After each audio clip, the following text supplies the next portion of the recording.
Welcome back, everyone, to episode 38 of Against the Call. Today, it's going to be just me and Mike at it again with our regular Tuesday and Thursday episodes. No guest other than our special episode that we had earlier this week. But I just want to start us off and say our schedule for today's episode is going to be the pregame. We're going to have Around the League NFL, Around the League NHL. Our news kind of segment that we're going to start doing as we get, very good guest on. It's going to be our guest check-in with Sadie Englemann. We're going to be checking how she's been doing in her matches in recent days. And then we're going to have the countdown, the best MLB jerseys currently. We're going to have Around the League MLB. We're going to have our Mount Rushmore, the best UCF athletes in any sport. And then we're going to have our best Disney Channel movies draft day. And Michael, so let's just start us off with the pregame. We have some very good guests lined up for you guys that we are excited about as the weeks come up near, and we're still working on getting that YouTube subscriber count up, so make sure you guys are doing that as well. 130. Yeah, 130, and by the time this drops, hopefully we have some more. Hopefully. And I'm just gonna keep stressing.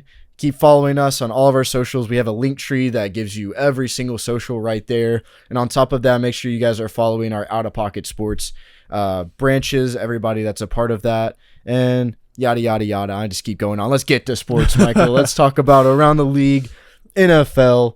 Start us off. Yeah, not a lot happened, but what has happened has been huge. Yeah. Huge. Yeah. Lions trade Okuda to the Falcons for a 5th round pick. Like our friend Riley Haltom from Riled Up Podcast said, highway robbery right here. Why? Just why? They needed to upgrade their cornerback, and now they just traded one. Who knows what they are thinking? It's the Lions, dude. It is just straight Lions. Failed potential. Am I surprised? Kind of, because they're turning things around. Yeah, they were turning things around, but again, it's the Lions. But come on, why would you trade the most needed spot? Maybe I guess they're going for the draft. What if they don't get a cornerback in the draft and as a top pick? What are they doing? I don't know what the Lions are thinking here. I don't know what they're going for in this kind of draft.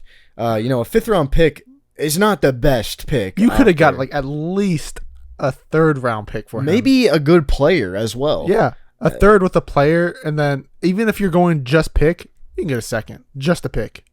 Oh, yes, most definitely. He is a top-rated cornerback in the league. Yeah. Man, I don't understand this, but I will say, sorry, Jay, the Falcons still are going to do trash. They still need a lot more improvement with the quarterback position, as well as, Desmond Ridder. Not Desmond Ridder. I think that the quarterback position is what they really need to improve to make a bigger push and stuff like that, but... Yeah, anything else with the Lions? Not with the Lions, but we're going to switch over to the other biggest news that happened. Odell Beckham Jr. signs with the Ravens. Yes. Ravens making a push to keep Lamar. And, they are doing that. Lamar's all about it. I saw him FaceTiming Odell. Very cool to see, but it's also funny to see that their odds for winning the Super Bowl did not change at all with that signing. A lot of analysts don't believe Odell is as good as he was, especially coming off a torn ACL injury and not playing a whole year, not even signing with the team that season, because he could have played at the end in the playoffs time. And analysts don't know how he's going to do. Yeah. And I don't think anyone knows how he's going to do, but it's Odell, so I have hope for him, and we'll see what happens. I wish him the best, but at the same time, I don't think it's going to change much for the Ravens franchise. I don't see him having this comeback player of the year sort of storyline. I really don't. But if he does, it'll be cool to see. It will be cool to see. It would be. And would you say that Odell is the best wide receiver on the Ravens right now? Yeah. Wait. Marquise Brown is still with the Ravens. No. Right? No? No, he's on the Cardinals. Right? He's on the Cardinals. Yeah, so I would say Odell, the Ravens have never had great wide receivers lately. And I think this is their biggest name. I think he can be. It's Odell. I don't know how he's going to do, so I'm going to think about he's going to do like he did before. That's how I'm thinking about it, so I'm going to say yes. Okay, yeah. Like you were saying, the wide receiver room for the Ravens is very iffy, and I feel like it's like that every year. You have Mark Andrews, who kind of carries that receiver core, and that's why he's such a great tight end. Well, if we're counting Mark Andrews into it, then I'm gonna say Mark Andrews is better. Yeah, but he's not a wide receiver. Yeah, that's what I'm saying. Yeah. With wide receivers, then Odell I'd say is the best. I think that I could agree with you, and I think that says a lot too, because I believe that Odell is out of his prime. I believe that Odell is very much on a downhill slope, and that injury did not help him at all. The injury is kind of what put him there. And, he got his ring with the Rams. He did that. And he was out the entire last season. Yeah. Let's keep that in mind. Last season. But they did sign Nelson Aguilar as well. Not a big signing. But, I mean, he's a good 3 spot for a wide receiver. And then they have Rashad Bateman as well. Yes, yeah. He's a good young guy. I'll give them that. And there's a good future with him. But when you're putting against Odell right now, I'd say Odell has the advantage just because it's Odell. And you don't know how he's going to do. Because that game he got injured in the Super Bowl, he was having a hell of a game. I'll have to admit. He was having a good game. But who knows what's going to happen after it. Because who knows if Lamar's even going to be throwing to him. Yeah. Lamar, I think he will be now. I think the Ravens won't trade him because they got Odell. And now they're not going to looking to trade him as much unless they're getting a good quarterback in return. Yeah. But some other news. The Cardinals have been called by at least 6 teams about the 3rd overall pick. Yeah. So that means... Do you know who these teams are? No, it hasn't come out who the teams are. Just that at least 6 teams have called the Cardinals for the 3rd pick. And a lot of people are expecting it to be because of they think they can get Anthony Richardson. Oh. So, yeah. I mean, 6 teams. I mean, probably not all of them are for Anthony Richardson, but that's what the expecting is. So what 6 teams would want to trade up for Anthony Richardson? I mean, there's definitely a few out there that I could see. And are we expecting this trade to happen on NFL Draft Day? Is that going to be a Draft Day trade? That would be huge. That would be huge. But what teams do you, I can see the Commanders as one of them. Honestly, I think that this is going to sound crazy, but the Seahawks could trade up. Yep, the Seahawks could trade up. They're already kind of realizing they cannot get C.J. Stroud. Yeah. The Panthers, from all of the sources I've seen, are all in on C.J. Stroud. I have seen that. And the Texans, so that means C.J. Stroud and Bryce Young are off the board. Like if you're looking at it realistically right now, I say those 2 are off the board. Mm-hmm. So the best quarterback available will be Anthony Richardson. Yeah. And after that is Will Levis. Sorry, I don't know why I said Levi. Levis. And I don't know if you should trade up to 3rd pick because Cardinals won't take him. I don't think they would, and that's why they're listening to calls.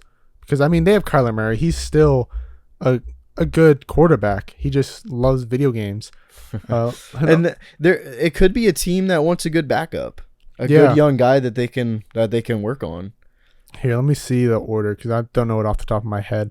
So 4 is the Colts. Okay, I can see the Colts. The Colts would go for a quarterback. So that actually makes sense now. Anthony Richardson to the Colts. So I see why teams are calling the Cardinals. Titans could be like those AFC South teams other than Jacksonville. Yeah. And other than Texans. So you got Titans and the Colts. They could be 2 teams. Falcons maybe one. They have the 8th pick. They may be a team that's calling because they're making some surprising moves right now. So I wouldn't be surprised if they trade up. Let's see. Another team, the Commanders, like I said. Maybe the Steelers, but probably not. It's just 6 teams. It's kind of hard thinking about because I'm thinking who wants Anthony Richardson? Like he's good. I mean, like who needs Anthony Richardson? I mean, he's a pick machine, but yeah, you could say he's good. Yeah. I will say that I think it's just up in the air, and I think that we may not know who it is until draft day, and it could be one of those things where it's like a shock at who picks him. Mm-hmm. But yeah, that's an interesting thing you got going there. Another headline in around the league for NFL: Cliffsbury is joining the QB staff at USC. Really? For Lincoln Riley. Oh, wow, that's interesting. Yes, and I think that this is a great move. He's worked with Kyler Murray. That's probably the biggest name, I would say. Or sorry, not Kyler Murray. I'm so sorry. We were talking about the Cardinals. Patrick Mahomes, my fault. So that's probably like the biggest real name that he's worked with. Yeah. I can't remember if he did work with Baker Mayfield before he transferred to Oklahoma. I can't really remember that. But other than that, he's great with quarterbacks. Obviously, working with Patrick Mahomes at that college level, he got him ready for the NFL. And this is very good pickup for USC. So that's in the news. Another thing that I have is Devin White requesting a trade. Yep, that's the last thing I have on the list for this. Can I say I'm surprised? Yeah, I am surprised because I thought he would stick with the Bucs. Just because I thought he would finish his career with the Bucs. From being honest with you, I thought he was a Bucs loyal. But also on the other hand, I'm not surprised because the Bucs are on a rebuild now. Mm-hmm. So surprised over loyalty to him because he's a loyal player for a team, which makes sense. But I understand that he doesn't want to be a part of another rebuild. Yeah. So I do understand that. I mean, what do you mean by another rebuild, though? Because he was kind of there throughout all of Tom Brady. Yeah, not another rebuild. I understand that he doesn't want to be a part of rebuild. Sorry, yeah. I misspoke right there. And again, I don't blame him, and I wish the best to him. I wish he would stay with the Bucs, and who even knows if the trade goes through? Yeah. A player requesting a trade makes big headlines, but does it always happen? For example, Lamar. Yeah, exactly. Probably not going anywhere. Exactly, and I mean this happens all the time. Especially, just all the Aaron Rodgers stuff. Yep. How many times did that man request a dang trade? I think it's like a yearly thing with him. Yeah, it's a yearly thing. It is. But anyways, is that all you have for Around the League NFL? Yep. So you want to move right into the next one? Yeah, Around the League NHL. Big headlines, news everywhere. This is huge for the NHL world. The Boston Bruins have broke the NHL record with 63 wins. Very impressive for them. The Lightning have had that record before, so I guess we could let them have it. It's very nice of us. It's good to see. I like a Boston team succeeding. Yeah. But and they've had one very good season. They have been destroying other teams this season. They've only had 12 losses. Yeah, I do. I was going to mention that. I feel like every NHL headline I have heard this entire season has been how good the Bruins have been. First to 50 or the fastest to 50 wins, and then the fastest to 100 points this entire season. Yeah, it's now crazy. They just broke the record, and I expected this. Yeah, at the beginning, I saw people saying, "Will the Bruins since the beginning of the season, this Bruins team is something special." They could make history this year. I saw stuff like that, but I never really paid attention to it because I'm not huge into hockey, which I'm trying to start into. But this actually helps me want to get more into hockey because it's one of my favorite teams. Then Boston doing good, so might as well hop on board now, huh? Yeah, but hop on the ongoing bandwagon of Boston teams. Don't care. Anyways, some other great teams. You salty guys. Any other good teams this year have been the Hurricanes. They have 50 wins with 21 losses, but they also right behind them are the Devils with 50 wins and 22 losses. And the Capitals are actually having a disappointing season. They only have 35 wins and 36 losses. They're under 500. Capitals tend to be a pretty solid team in the NHL. Yeah, but at the same time, who do they have? That Ovechkin guy? Ovechkin, yeah, he's old. And he's about, I think these are his final years. Yeah. And it doesn't surprise me because the Capitals, yes, they've won a Stanley Cup in recent years, but they haven't been at that level. I think the last time they went to the playoffs was a year or two ago. So, I mean, it's not that okay, whatever. But I will say with the playoffs and teams either making and missing, the Kraken in their second season have made clinched the playoff berth, and they're going to the playoffs. It's these new teams in the NHL tend to do good. Golden Knights made to the Stanley Cup right after they joined the league. Kraken making the playoffs second season. It's impressive. It is impressive. Yeah, and that's the thing is these teams are doing so good because whenever they have these expansion drafts, they typically get good players. Yeah. And that's goes back to talking about, does the NBA need to expand? Yes, they do. And this is a perfect example of it. Mm-hmm. Teams that have expanded have gotten good players because the player potential and player attributes and their athleticism has increased. And it's time to make new teams so that way we have new faces joining different teams, and they're showing that they're still good players and that this team is really good. And the fans are showing up in Seattle. So this even goes for a Seattle franchise expansion back in the NBA. Yeah, it shows that these bench players and other teams are now starting on these new teams, and it's proving that they can be top dogs in the league too. Yeah, and it really is cool to see. I think the Kraken have an awesome logo. I think their color scheme such a cool is name nice. too. Yeah, the Kraken. I like it. And I don't need, what conference are they in? They are in the Western Conference and the Pacific Division. Okay, so yeah, they're not in the same thing as the Lightning. No. So that's a good thing. But I do remember the Kraken getting some good Lightning players like Maroon from the draft. That kind of hurt a little bit. But yeah, I do remember that, and I'm glad to see that they are thriving. Anything else about the NHL? No, not really. Just the Lightning are making the playoffs along with the Maple Leafs. Both have very good winning records, along with the Stars, the Avalanche, the Wild, the Golden Knights, the Oilers, the Kings, and the Kraken, all making the playoffs this season. Yeah, and we will be giving you updates on NHL, and the playoffs are going to start, I think, either next week. Yeah, I think they start next week. This is the last week of NHL. Yeah, this is the last week of NHL, and the last game is on Thursday. So not all the teams are solidified for the playoffs position. A lot have clinched, but not all the spots are taken. And here at Against the Call, we're not huge hockey guys. We know a little bit, but when it comes playoff time, playoff hockey is one of the best things that you'll ever experience. So we will most definitely be covering that. Yeah, definitely.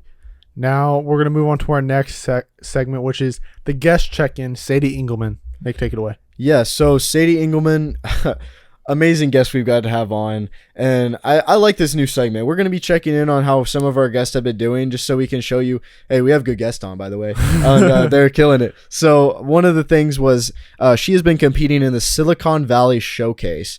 And this is a tournament that has teams like Pepperdine inside of it, which Pepperdine is ranked 25th in the nation. And she even kind of mentioned they're a little bit of a rival. So it's fun to see that as well. And so Stanford, as I wrote this script, this was earlier, but they have won as a team, or they tied first, I think so, but they still won. And this only increases their ranking to be number one in the nation for a women's golf team.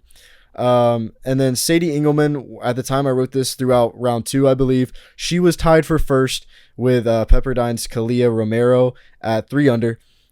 Sadie was 1 under 70, was the only round in the entire field under par, which is very incredible. And also at the time, Rose Zhang, who we mentioned, number 1 women's amateur golfer in the world, was tied for 5th at 2 over. But I will update you guys on what happened today.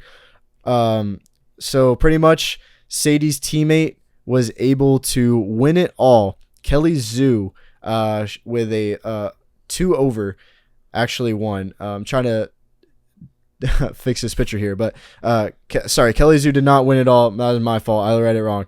Totally apologize. She came tied second, and Sadie Engelbaum tied second place with 2 over as well, and Rose Zhang, very legendary lady, placed 5th overall with a +4. And like I said, Stanford +17 overall, but they were able to take this W. And I'm going to look forward to reporting on all of Stanford women's golf. And Stanford's dominating. And I'm hoping that they're able to just win the whole thing again, back to back. That'd be an awesome story for us to cover, and maybe even get Sadie on, maybe Rose Zhang, who knows? Who knows? But yeah, exciting times. We're going to head into the countdown now with our best MLB jerseys currently. Hopefully in the future we'll do a throwback. You got to keep the countdown open. We do a lot of episodes here. So Michael, take it away. So I'm going to start with my honorable mentions is just the Yankees and Red Sox with their classic uniforms, but I'm not going to put them on the list. So starting at my 5, I have the Braves. Their uniforms, mainly their navy. I just love those uniforms. Wesley, you're going to like this one if you're listening. But I have to give it to them. They have amazing uniforms. But my number 4, the only bright spot in Oakland, the Oakland A's, their green and yellow jerseys are super nice. I'll give them that. That's literally the only thing that's going good for them. A lot of people like flexing that they like have the Oakland A's stuff on. There's teams that wear, or people that wear like New York teams, and they think Oakland's like good or something because they have nice colors that they're kind of popular. But oh boy, I mean, yeah, like the jersey and stuff look nice on you, but just you're repping the A's. Who do you got? You have no one now. But anyway, I'm going to move on to my number 3, the San Francisco Giants. I think the black and orange go great together, and their uniforms have always been so nice. But their current ones are just I don't like the Giants as much, but I love their uniforms. They're super nice. I don't really care for the Giants, but anyways, my number 2, these two are like my top ones, are the Phillies baby blue uniforms. Super nice. They wear them a good amount of times now, usually on alternate days. But hella nice. And my last one, Nick, the Cardinals powder blues are my favorite jerseys in the league. Awesome to hear you say that. Awesome. Yep. Awesome stuff. And that's a great list, might I add, Mike. Yeah, great list. And for me, you're going to hate this one, but at my 5, I got the Rays. And let me explain. I think that the Rays jersey is very, very nice. I think the navy is nice. I think the blue is nice. And although the Devil Ray jerseys are probably one of the best past jerseys that there is, whenever we get to that list, they'll definitely be on there for me. I got to thinking about this last night because me and my best friend Aiden were talking about it. And man, like the Rays jersey, that Choi jersey that I have, this is the white one, the Rays logo just looks nice on it. It just does. And, you might disagree. You might think the Rays jersey looks stupid. Do you? I don't think they look stupid. I just don't think they're a top 5. Yeah, well, this is all personal. And, I don't think the Giants jerseys are a top 5 either, personally. But I do think you have a very solid list. I will say, though, that the Rays, they just look nice. And I got to stay in Florida for my number 4, the Marlins. Mm-hmm. I think that even the Marlins throwbacks could be on another list, but their current jerseys are very nice as well. I like the Miami Vice sort of vibe that they always give. And Miami just has nice jerseys and everything. Every sport that they have really good. Yeah, especially the Heat, Dolphins, and the Marlins. They're right up there as well. They're making my number 4. Especially their black ones that they wear. I really like that. And the white ones are very nice as well. For my number 3, and this may shock you, I'm picking the Colorado Rockies. No, that doesn't shock me at all. Yeah, the reason for that is very unique. There aren't that many teams that I can name other than maybe the Kings that are purple. That have purple I love their purple. Scheme. It matches good. Yeah, it matches really great, and it's just Colorado Rockies, I feel sometimes are just forgotten, at least for a casual MLB fan like me. Because it's the Rockies. Yeah, it's the Rockies. They're not that good, so it's kind of like a forgotten thing. But whenever you look at their jerseys, they're awesome. And I just remember being a kid, my first T-ball team was the Rockies. Yeah. So I just love those color schemes that they got going. My number 2, give me the Dodgers. Uh-huh. The Dodgers, I really like their uniforms. Very, very, it could go... those teams like the Yankees, the Red Sox, the Dodgers, they all kind of have kept the same kind of scheme throughout the years. Little changes throughout the years. Yeah, little changes to keep it. I don't think the Yankees actually have ever changed. Yeah. Yankees are pretty much the same. Same with the Dodgers. Yeah, Red Sox have made some small changes. The Yankees have only updated their logo. You know what I mean? They've updated the way the NY looks. Yeah, they kind of tightened it a little bit together. It was wider. But yeah, so the Dodgers definitely up there. I love the Dodgers uniforms. Yeah, I do too. And every time that I've got to watch them play in a World Series, I've loved seeing it out there. Great jerseys. And number 1, I have to agree with you, Michael, the Cardinals jersey, not just the baby powder blue. I like the cream as well. Yeah. I think the cream is kind of better than the white, in my opinion. Mm-hmm. The white and red color scheme, it's just awesome to see. And out on that field, it just looks spectacular. Yeah. I have to say, in MLB, their uniforms, I think most teams have relatively good uniform. I think pretty much all teams have a relatively good uniform, and none of them, I don't hate any uniform in the league. I think baseball, there's not really bad uniforms. There's uniforms that are better than others, obviously, but I don't, there's not really one I really hate. Yeah. For me, I just don't like the Padres. I like the Padres. I get the color scheme, but it's just, it looks like piss and shit. I didn't like their old ones. I actually really like their new ones. See, that's where we can clash heads there. But I would say for my list, honorable mention, maybe replacing the Rays, would be the Phillies. Mm-hmm. I really do like not only their baby blue, but also just their pinstripe. It's very, very nice. Yeah. But that's going to do it for that. And that's just going to lead us right into our Around the League MLB. Michael's dad was even leaving a comment on our Facebook. Michael's dad, Mr. Andy out there, I did reply to you if you haven't seen that already because I was saving it for this episode. We didn't cover it in our last episode, but we will cover it now. By the time we were filming this, let me just say this, the Rays are 10-0. It is a Tuesday, by the way. Yeah. We're filming this a little bit early, but it's fine. So the Rays are making history right now, actually. And all the people saying cupcake schedule, they played the Red Sox. What do you got to say about that, Mike? They did play the Red Sox, and the Red Sox gave them their hardest fight. And I'm just saying, if we had Adam Duvall, we would have won. Just saying. I don't think so because Brandon Lau still hit that bomb, man. We would have had a run, at least. Adam Duvall is the hottest hitter in the league right now. What do you mean, nah? He is. He is. Nah, I don't really. I mean, maybe, but I don't think that keeps you from losing this game. The Rays are very hot right now. Okay, the hottest team in the league in a long time. I'm not saying that. I'm not saying they're not. I'm just saying I think if Adam Duvall played, we would have won. We had bases loaded, and you can say that for anything. Okay, I'm just saying if Blake Snow was on the team last year, they would have won the World Series. Like you could say that for anything. I'm just saying this because in the lineup where we had bases loaded, Adam Duvall would have hit, and I bet he got on base. See, baseball is a sport where there is so many people that can be the hero. But you also, don't need just one. But also, when you're hot, and you stay hot. I'm just saying. And the Rays are hot. Yeah, I know. I'm saying they're hot and they're staying hot. But they had a bad game, and they did. Like not their pitching. Their pitching was phenomenal, but their offense was having a bad game, and I think. And so was the Red Sox. You can't just say, I'm not saying if Duvall was there, we would have had 5 home runs. Duvall has been what's carrying our offense lately. And I'm saying he is one of the hottest hitters in baseball right now. And he wasn't showing any slack before he got hurt. I just think he would have hit, and in that position, I think he would have scored runs. That's all I'm saying. We'll see how the rest of the series does pan out. It's a 4-game series for this one, right? Yeah. So, yeah, we'll see how that goes. Tonight, the day they're filming, Garrett Whitlock is pitching. He's coming back from the IL. He's making his first appearance. Don't know why. I honestly thought he was going to be a reliever, so I don't know why he's starting.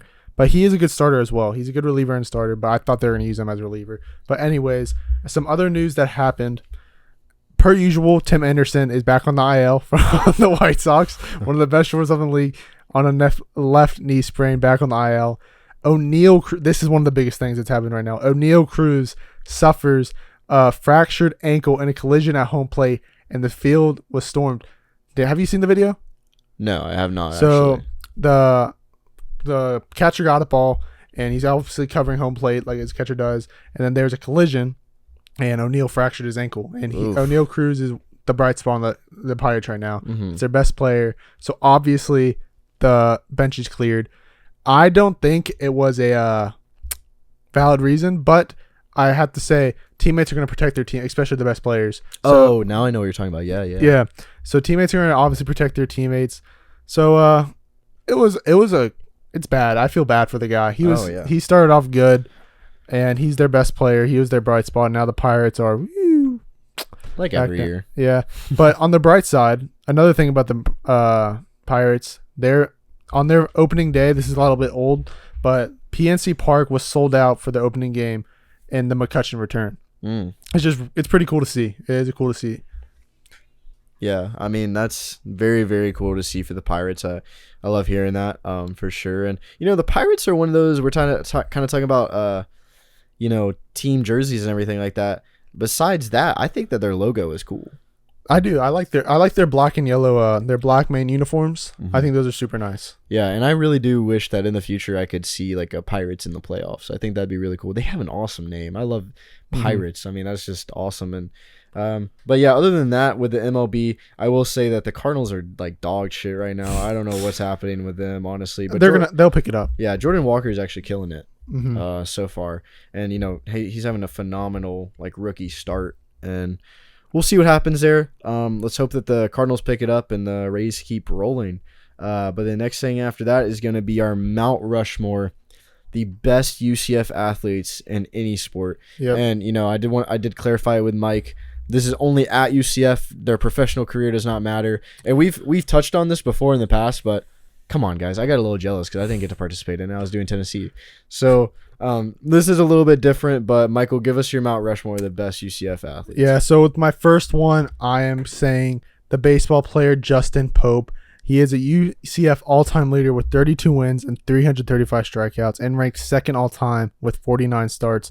He is third with 3 shutouts, fifth with 310 innings pitched, and seventh with 9.73 strikeouts per 9 innings when he was inducted into the UCF Hall of Fame in 2013.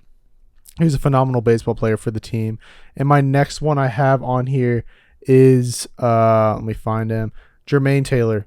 I'm pretty sure. Yeah, Jermaine Taylor for basketball.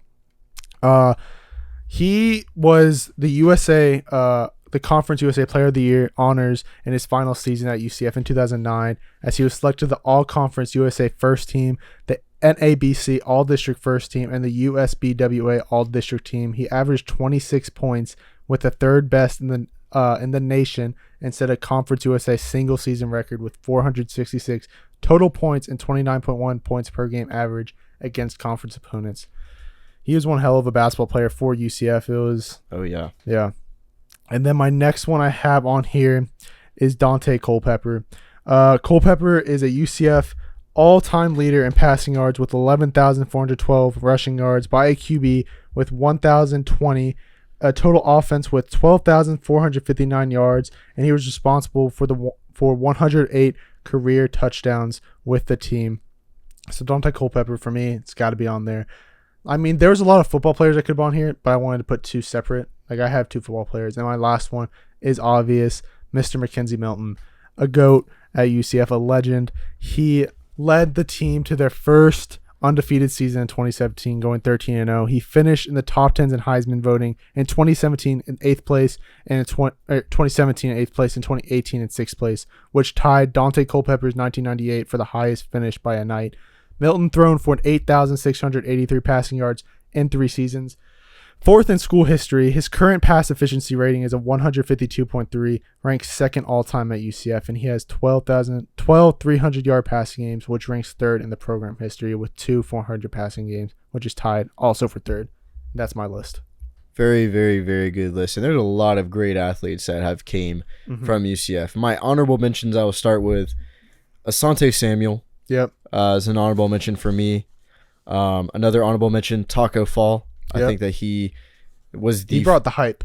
Not only the hype, but he led the team to their first ever March Madness, something that Jermaine Taylor didn't do, honestly. Yeah. So that's interesting. And then if it pops up to me, I'll think. But also the Pope guy that you mentioned in baseball, honorable mention as well. For me, I'll start with the obvious, Dante Culpepper. When your jersey is up in the stands, you're obviously one of the greats, especially in football. And not to mention, this isn't about his professional career, but he kept going into his professional career on fire. And you mentioned all of his statistics that were beyond compare for a lot of other quarterbacks. Most of my list, 3 of them are quarterbacks. My next one will be Blake Bortles.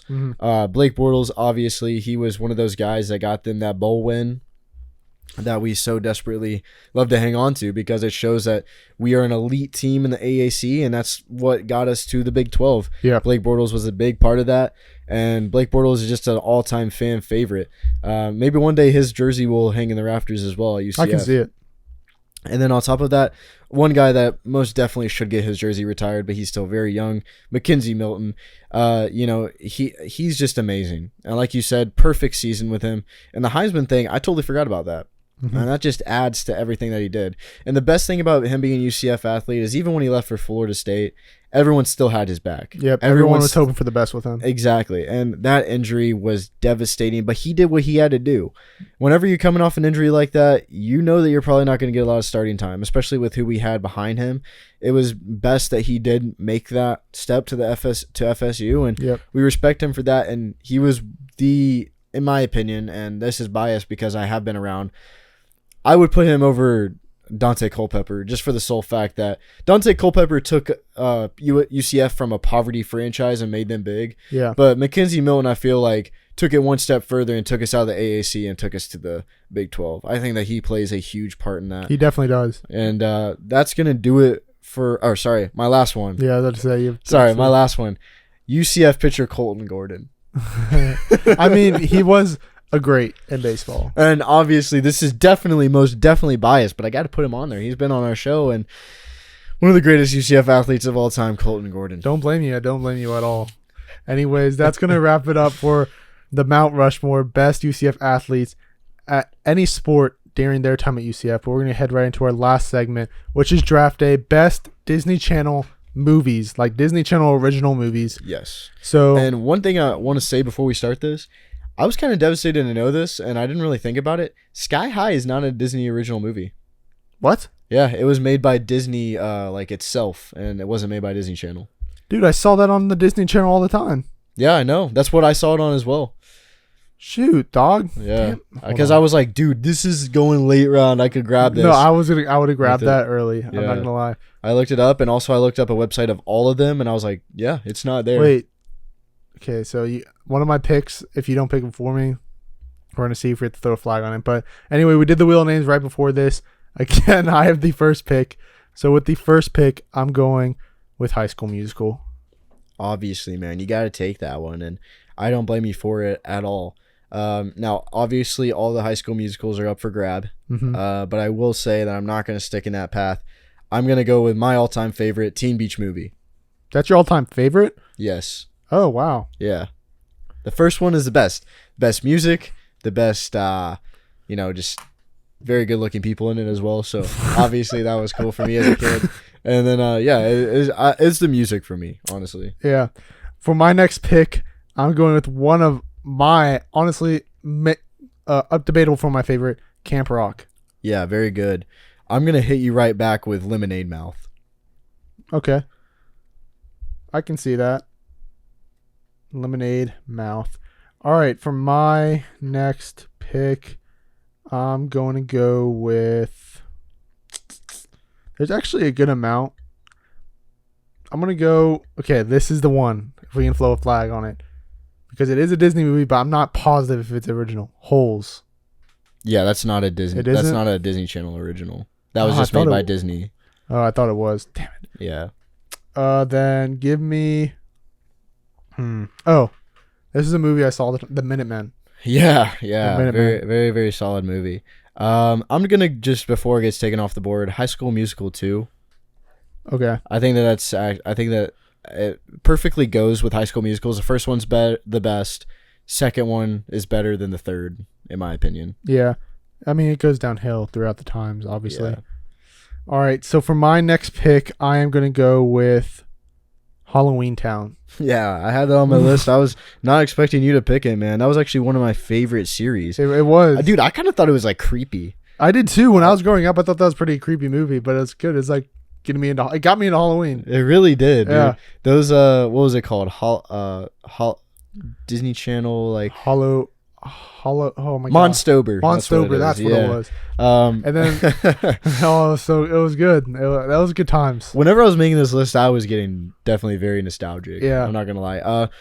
This is actually, I really liked this movie growing up, and I don't even know why. Give me Let It Shine. I had that on my list. It is a good one. It's always the music for me, and also there's a lot, like, you're a kid and you see this drama that's happening. He's like making all the songs, and the better looking dude's getting all the credit. Man, it gets interesting. It was. But my next one, I'm going with one of my. When I watched this movie, it was one of my favorite shows, the Sweet Life movie. Yeah, I have that on my list. I will stay in the same aspect as you with the best movies from the TV shows. Wizards of Waverly Place, the movie. I knew. When you said that, I knew that was gone. That would have been my next pick. It was a good one. But which one? There's two. The one where Alex is in the tournament. Yeah, so the one there on vacation. The best one. Okay. Because I don't remember the second one. There was one called like Wizards Return, Alex versus Alex. Oh, and she had like the clone. Yeah. That was stupid. All right, so with my next pick, I'm going to go with... All right, this one was a huge one. Not one of my personal favorites, but Descendants. Ugh. It was huge. There was three of them. It was huge. It had at that time the biggest stars for Disney. Yeah. So that is my 1, 2, 3, 4, 5, 6th pick, and you have 2 more picks left. Give me Phineas and Ferb, the movie Across the Second Dimension. Yep. Phineas and Ferb. That was like so cool. I always thought that movie was so cool. And then, they came out with like a Star Wars one. That was... Yeah, that was... Okay, so that means this is my last pick. Do I want to go with this one? This one, every time it came on, it get this stupid song stuck in my head. It was called Calling All the Monsters. Calling All the Monsters. They would play that on commercials too. No, I'm not taking that. I'm taking Camp Rock 2. Okay. Valid. That was another really good movie. Well, what was that movie? Girl versus Monster? Was that what that was from? Yeah. Olivia Holt. Yeah. Very beautiful. That she is. What's your last pick? Man. I see, you always make fun of me because, you get the first pick, but it's the last pick that's kind of always the hardest. For me, I have a lot of great movies left on here, but I'm going to go with Hatching Pete. Hatching Pete? Yeah. I've actually never seen that. It's the one where the dude from Good Luck Charlie, like the blonde dude, was in it. That dude was in, because he was also a Minuteman. Yeah.